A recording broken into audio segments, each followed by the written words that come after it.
Hi friends, ఈరోజు మన doubt సిరీస్లో నాకు నిన్న వాట్సాప్లో యూట్యూబ్ చూసి అడిగిన ఒక వీడియో చూసి అడిగిన డౌట్ ఏంటంటే బ్యాలెన్స్డ్ ఫుడ్ అన్నారు, హెల్తీగా ఫుడ్ అన్నారు, కొంచెం వాటర్ తాగడం, కొంచెం ఎక్సర్సైజ్, ఇలా కొన్ని చెప్పారు కదా మేడం.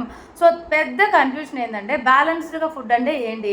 నైట్ డిన్నర్ చేసేటప్పుడు మేము జొన్న రొట్టె తీసుకుంటున్నాము సమ్ పీపుల్ అలా అని, లేదా మేము మార్నింగ్ ఇప్పుడు ఎండాకాలం కాబట్టి అంబలి తాగేస్తున్నామని, ఇలా నాకు చాలామంది కాల్ చేసి చెప్పారు. ఎస్పెషలీ ఒక పర్సన్ చాలా డీటెయిల్గా లిస్ట్ పంపించారు. మార్నింగ్ ఏం తింటున్నారు, మధ్యాహ్నం ఏంటి, ఈవినింగ్ ఏంటి, ఆ తర్వాత కూడా హెల్త్ ఎలా ఉంది, ఇలా నాకు పంపించడం జరిగింది. సో ఒకసారి చూద్దామా మనం బ్యాలెన్స్ ఫుడ్ అంటే ఎలా ఉండాలని ఒకసారి తెలుసుకుందామా ఈరోజు. బై ద వే, నా పేరు పద్మ రామ్కుమార్ అండి. నేను పర్సనల్ వెల్నెస్ కోచ్. ఈ ఛానల్లో మనకు హెల్త్ సంబంధించి, వెయిట్ లాస్ అవ్వడానికి, హ్యాపీగా ఉండడానికి దానికి సంబంధించిన ఇన్ఫర్మేషన్ అనేది డైలీ పోస్ట్ జరుగుతుంది. సో మీరు ఎవరికైనా ఇలాంటి రిక్వైర్మెంట్ ఉంటే హ్యాపీగా నన్ను కాంటాక్ట్ చేయొచ్చు.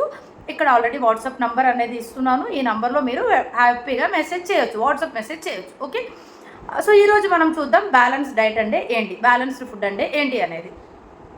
సో ఈ బ్యాలెన్స్డ్ ఫుడ్ అనేటప్పటికి ప్రతిదీ చేయడానికి ఒక సర్టన్ రూల్ ఉంటుంది కదా. రెడ్ లైట్ పడితే మనం ఆగాలి ట్రాఫిక్లో, ఎల్లో లైట్ అంటే మనం బండి స్టార్ట్ చేసి రెడీ అవ్వాలి, గ్రీన్ లైట్ ఉంది అంటే మనం ముందుకు వెళ్ళొచ్చు. ఇలాంటి ఇన్స్ట్రక్షన్స్ అనేది, రూల్స్ అనేది ఉంది. అదేవిధంగా మన హెల్త్ కూడా బాగుండడానికి, హ్యాపీగా మన సెల్స్ అన్నిటిని ఉంచడానికి మనకు కొన్ని సెట్ ఆఫ్ రూల్స్ అనేది ఉంది. గ్లోబల్ ఫుడ్ ఫిలాసఫీ అంటారు, ఫుడ్ ఆహార నియమం అని చెప్పొచ్చు. సో ఈ ఫుడ్ ఎలా తీసుకోవాలి అంటే, ప్రతిసారి తీసుకుంటున్న ఫుడ్లో 40% కార్బోహైడ్రేట్ ఉండాలి, 30% గుడ్ ఫ్యాట్ ఉండాలి, 30% ప్రోటీన్ ఉండాలి. ఈ 40% కార్బోహైడ్రేట్లో 25 గ్రామ్స్ ఆర్ 30 గ్రామ్స్ వరకు ఫైబర్ ఉండాలి. సో దీనితో పాటు రెస్ట్ ఉండాలి బాడీకి, దీనితో పాటు వాటర్ అనేది హైడ్రేషన్ ఉండాలి మన బాడీకి, దీనితో పాటు మూమెంట్ ఉండాలి. అంటే ఏంటి, ఎక్సర్సైజ్ అలాంటివి చేయాలి. రెగ్యులర్గా ఎవ్రీ సింగిల్ డే మనం చాలా యాక్టివ్గా వర్క్ చేస్తూ ఉండాలి బాడీని.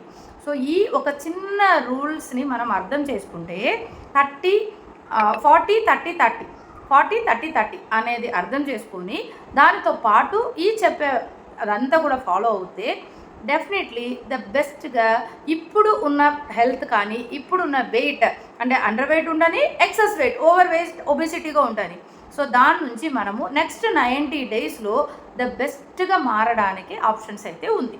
సో ఇది 40-30 రేషియోని మీ మీల్ ప్లేట్ని మీకు చేయడం తెలియట్లేదు అంటే మీరు మీ మీల్ ప్లేట్ని నాకు వాట్సాప్ చేయండి, మీ నేమ్తో పాటు మీ మీల్ ప్లేట్ వాట్సాప్ చేయండి.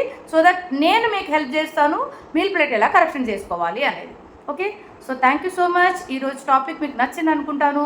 వీడియోని సబ్స్క్రైబ్ చేయండి, వీడియోని లైక్ చేయండి. ఈ ఇన్ఫర్మేషన్ మీకు యూస్ఫుల్ అనిపిస్తే మీ ఫ్రెండ్స్ అండ్ ఫ్యామిలీకి షేర్ కూడా చేయండి. Thank you, bye.